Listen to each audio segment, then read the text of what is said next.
Hey everybody, in this video we're going to talk about Google Classroom assignments and how to get the most out of Google's new features there. So let's click into our class and we'll go to the Classwork tab. Then we're going to go to Create and Assignment.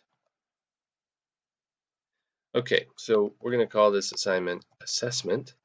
And in the instructions here, my only tip here is I recommend you add instructions, even when it seems pretty self-explanatory. I know Google made it optional, but generally speaking, it's very rare for you to hand an assignment to a student and have them just know everything they need to know.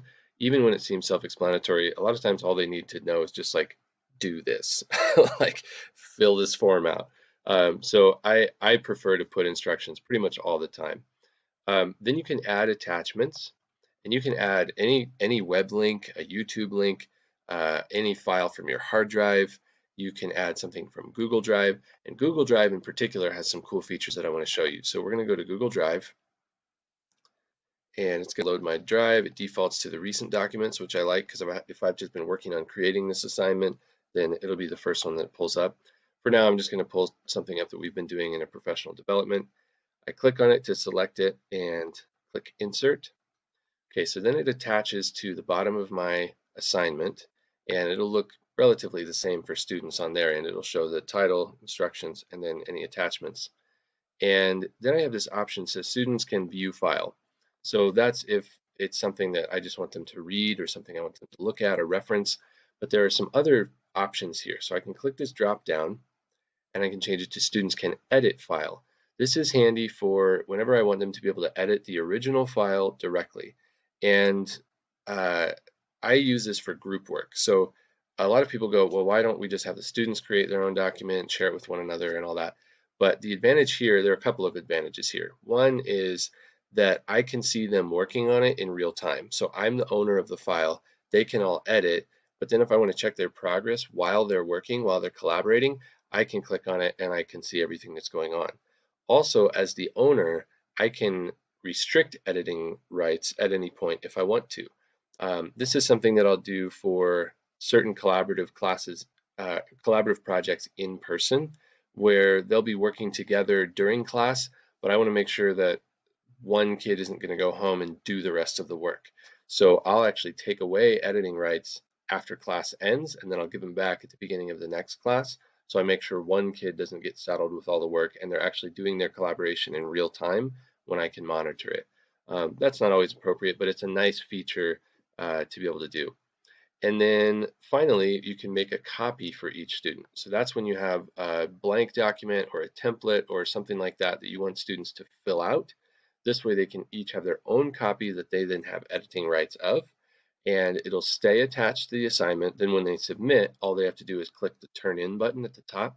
Makes it really simple for them, and it it's easier than a lot of other ways of going about that. It's basically like giving them a digital handout. All right, so for this one, we're just going to say make a copy for each student. And then over on the right, we have some options we have to click before we post. So we have our class. This is nice if you have multiple sections of a class in Google Classroom, or if you have multiple classes that you use the same assignment for. I can select multiple classes that I want to assign this assignment to. And then I can also select which students get this assignment. This can be handy if you're differentiating. This can be handy for if a student is exempt for some reason.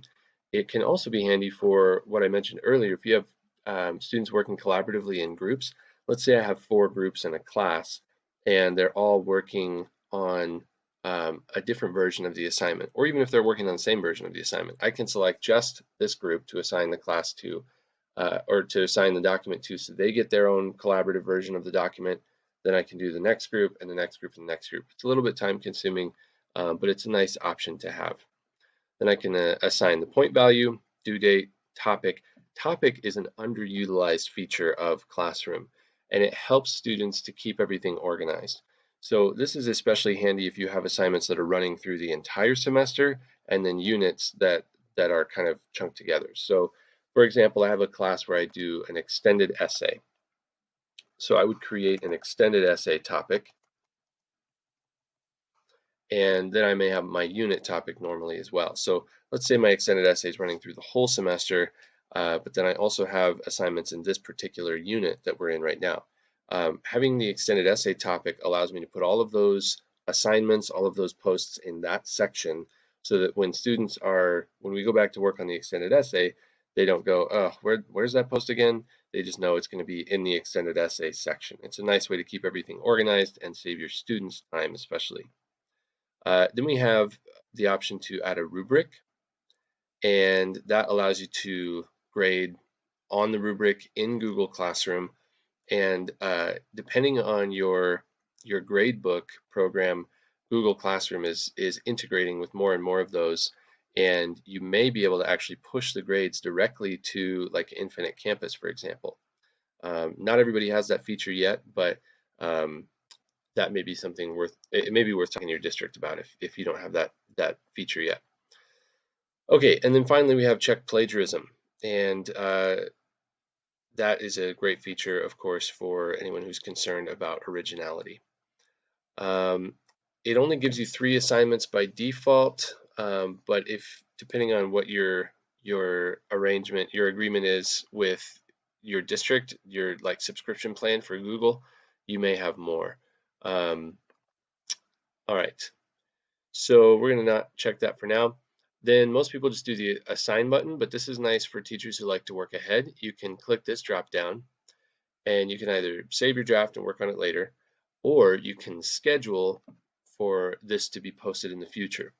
And this is nice because you may not want to post all of your assignments up front because that can be overwhelming for students, but you can still have your work done and just automate the process. So I can build all my assignments for the rest of the year, but instead of posting them all to freak students out, I can just click schedule, and I can schedule when the assignment becomes visible to them. So I could choose, 2 months from now if I wanted to, say October 20th, beginning of the next quarter-ish, and I can put the time of day that I want it to be scheduled, then I just click schedule. And then it'll show up as kind of a gray assignment. In fact, let me just do that so you can see it. Click schedule. Okay, so you'll see here's in my new category that I created for the extended essay. And because it's scheduled, students can't see it yet, so it shows up as being gray, but it shows me that I do have it there, I do have it scheduled, and I can still make changes before it goes live, before it gets posted, which is a nice feature as well. All right, hope that was helpful. Happy assigning.